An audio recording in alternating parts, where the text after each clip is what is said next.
la historia de lo que conocemos, que entre 1993 y el 2000 el poder emanó del pueblo.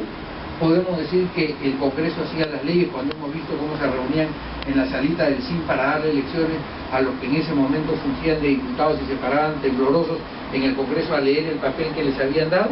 Podemos decir que el Poder Judicial era independiente cuando hemos visto de qué manera compraban jueces, magistrados y fiscales. Podemos decir que la prensa era independiente cuando se anulaba a cualquier poder mediático que fuera efectivamente contradictor del régimen de Fujimori. Es decir, nada de lo que dice el documento del 93 tuvo parentesco con la realidad. Y como dicen los profesores de Derecho Constitucional, y voy a recurrir aquí a André Oriú, por ejemplo, la Constitución no es otra cosa que el documento que encuadra jurídicamente los fenómenos políticos.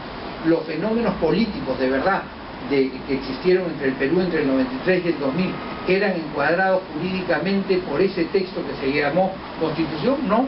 ¿Por qué? Porque los fenómenos políticos eran otros. ¿Quién tenía más poder?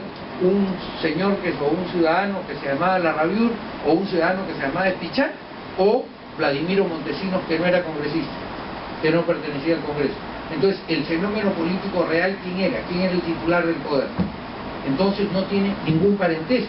¿Dónde se decidían los asuntos litigiosos de las personas? ¿En la Corte Suprema o conversando con Montesinos? Yo cuando veo y escucho el video de Luchetti, me lo explico. Cuando veo que los personajes poderosos que discutían, poderosos económicamente, que discutían derechos en ese momento en el Perú, o posiciones más que derechos en ese momento en el Perú, iban a donde Montesinos, me lo explico. Porque ¿cuál era el fenómeno político, el fenómeno real del Perú?